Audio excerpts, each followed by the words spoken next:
এই যে আজকে আমরা প্রভুকে সামনে রেখে তার গুণকীর্তন করছি, আমাদের লক্ষ্য কিন্তু একটা রাখতে হবে। শুধু আমরা আনন্দ করে ভোগ নিয়ে চলে যাব বাড়ি, এইটা কিন্তু মাথায় রাখলে চলবে না। এখানে সৎসঙ্গে এসে আমরা কীর্তন করলাম, দাদাদের কথা শুনলাম, চলে গেলাম, এটা করলে হবে না। এই যে ভালোবাসার টানে আপনারা সকলে এখানে উপস্থিত হয়েছেন, আজকে কিন্তু ভালোবাসাটা আমাদের এই মনুষ্য জীবনে থেকে অনেকটা হারিয়ে গেছে। আর হারিয়ে গেছে বলেই এত হিংসা, বিপদ, ঝগড়া আমরা সব সময় দেখতে পাচ্ছি। তার জন্য কিন্তু ঠাকুর অনেক সহজ পথ, অনেক সহজ নীতি তিনি দিয়ে গেছেন তার বাণীর মধ্যে, আমাদেরকে বুঝিয়ে দিয়ে গেছেন। তিনি খুব সহজ ভাবেই বলতেন, মানুষ আপন টাকা পর, যত পারিস মানুষ ধর। আমরা সেটা এখন উল্টো করে ফেলেছি, যত পারিস টাকা ধর, মানুষ গেল যাক যাক, এই রকম ব্যাপার হয়ে গেছে। তাহলে মানুষ আপন হলে যে কি হয়, যে মানুষটা বিপদে পড়েছে সেই জানে। আমরা সৎসঙ্গীরা একটা পরিবার, 4 বছর আগে আমাদের করোনা গেল, আমরা সকলেই ভালোভাবে সেটা উপলব্ধি করেছি। যারা ঠাকুরের নাম নিয়েছি, তার নিয়ম নীতি মেনে ইষ্টভৃতি আমরা যারা শ্রদ্ধার সাথে করেছি, আমার তো মনে হয় না তারা কেউ করোনার মধ্যে খুব একটা বড় বিপদের মধ্যে গেছে। হ্যাঁ, বিপদ আসবে, এটা আমাদের বর্তমান আচার্যদেব বলেছেন যে বিপদ আসবে, কিন্তু সেটা থেকে উতরে যাওয়া বা ছোট হয়ে যাওয়া সেটাই কিন্তু দয়াল।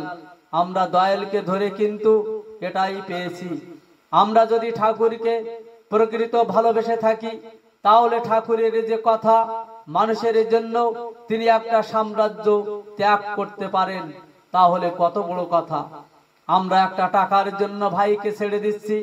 ঠাকুর বললেন, অর্থমান যশ ইত্যাদি পাওয়ার আশায় আমাকে ঠাকুর সাজিয়ে ভক্ত হয়েও না। কথাটা ভাবুন, আজকের দিনে দাঁড়িয়ে এই কথাটা একটু ভাবুন। নিজের মধ্যে ঠাকুরত্ব না জাগলে মানে আমার কথাবার্তা, চালে চলনে, হাব ভাবে, পোশাক পরিচ্ছদে এমন হবে যে ঠাকুরকে দেখতে হবে না, আমাকে দেখেই বলবে ওই ঠাকুর অনুকূল চন্দ্রের লোক। একজন এক ভক্তকে জিজ্ঞাসা করছে, তোমার ঠাকুর কই, কি রকম দেখতে? সে ঠাকুর ঘর খুলে দেখাচ্ছে, বলছে এই দেখো আমার ঠাকুর। ঠাকুর কিন্তু এটা চাননি। ঠাকুর বলেছেন কি, তোমাকে দেখে যেন আমাকে দেখতে পায়। সে কত বড় কথা, ঠাকুরের কত বড় আশা। আমার কথাবার্তা, চালচলন, হাব ভাব এমন হবে, আমাকে দেখেই বলবে ওই ঠাকুর অনুকূল চন্দ্রের লোক। আমাকে দেখেই যেন বুঝতে পারে, তবেই তো আমরা তার প্রকৃত মানুষ হয়ে উঠতে পারবো। শুধু মুখে মুখে বললে হবে না। একটা গান আছে না, শুধু মুখের কথায় যায় না পাওয়া মানুষ ভগবান। আমরা মুখের কথায় ভাবছি যে ভগবান পেয়ে যাব, অত সহজ নয়। তাই ভক্ত বড় শক্ত, শুধু মুখে মুখে ভক্ত বললে তো আর হবে না। তার সত্যানুসরণে আছে। স্কুলে গেলেই তাকে ছাত্র বলে না, আর মন্ত্র নিলেই তাকে শিষ্য বলে না। গুরু বা শিক্ষকের আদেশটা যথাযথভাবে পালন করবে, তখনই কিন্তু সে ছাত্র হবে। ছাত্র হবার কারণ কি?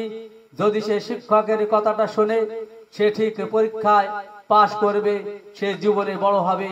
সেই রকম গুরুর আদেশটা যখন আমরা পালন করব, আমরা জীবনে আরো সুন্দর হয়ে উঠতে পারবো, প্রভুর হয়ে উঠতে পারবো।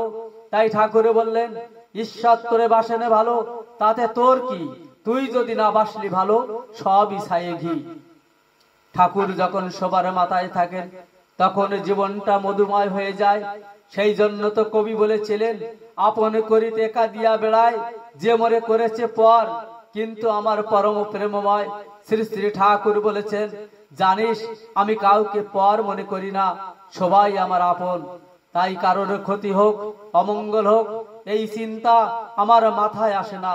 ঠাকুর আমাদের বাঁচা বাড়ার জন্য যা দিয়ে গেছেন, প্রত্যেকটা মানুষ যদি তা ঠিক মতো পালন করে চলে, তাহলে বর্তমানে সময়ের যে শিক্ষা আমাদেরকে যেভাবে অগ্রগতি দিয়েছে, কিন্তু মানবিক মূল্যায়ন অবলুণ্ঠিত করেছে।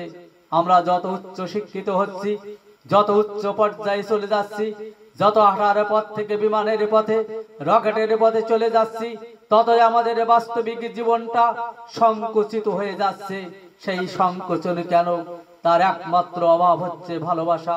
তাই ঠাকুরকে যখন প্রশ্ন করা হয়েছিল, ঠাকুর আপনার এত বড় প্রতিষ্ঠান চলে কি দিয়ে, ঠাকুর এক কথায় উত্তর দিয়েছিলেন, আমার আয় হচ্ছে মানুষ আর ব্যয় হচ্ছে ভালোবাসা। ঠাকুর এক কথায় সারা বিশ্ববাসীর কাছে সৎসঙ্গের পরিচয় দিয়েছিলেন, আমার আয় হচ্ছে মানুষ আর ব্যয় হচ্ছে ভালোবাসা। সেই মানুষ কেমন? সোনার বাংলার সোনার মানুষ, যে মানুষের সংস্পর্শে আসলে অন্ধ কুটিল বৃদ্ধ পীড়িত মানুষ শান্তি খুঁজে পায়। সেই শান্তির শুভারম্ভের জন্য ঠাকুর আমাদের হাতে তুলে দিয়েছেন দীক্ষা।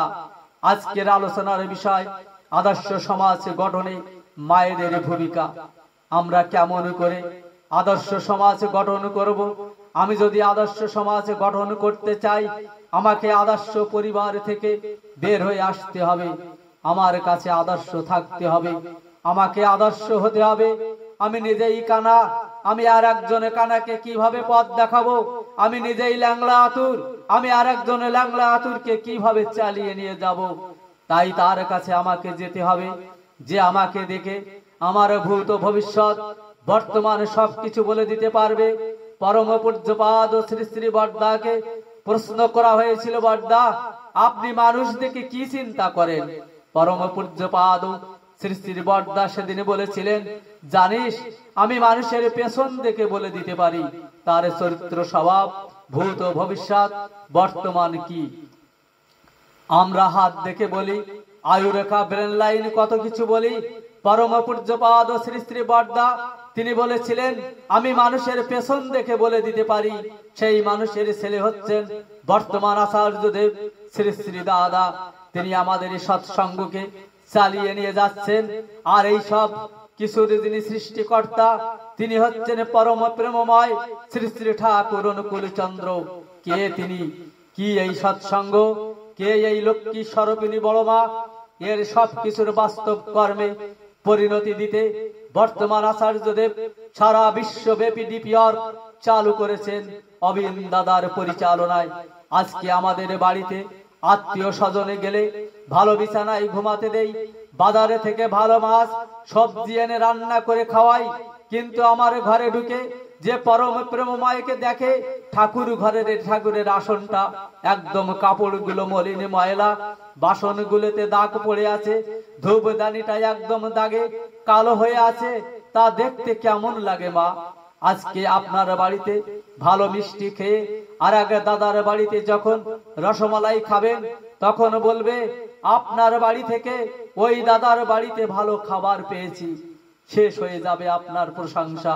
কিন্তু আচার্যদেব বলেছেন, বর্তমান বিশ্ববাসী যদি বাঁচতে চাও, তোমার ঘরে পরম প্রেমময়কে এমন ভাবে রাখো, একটা অজানা অচেনা মানুষ তোমার ঘরে পা রাখলে, তোমার ঘরে ঠাকুরের আসন দেখলে যেন সে চমকে যায়, উৎফুল্লিত হয়, নিজের জন্য বস্ত্র না কিনে ঠাকুরকে সাজানোর জন্য পাগল হয়।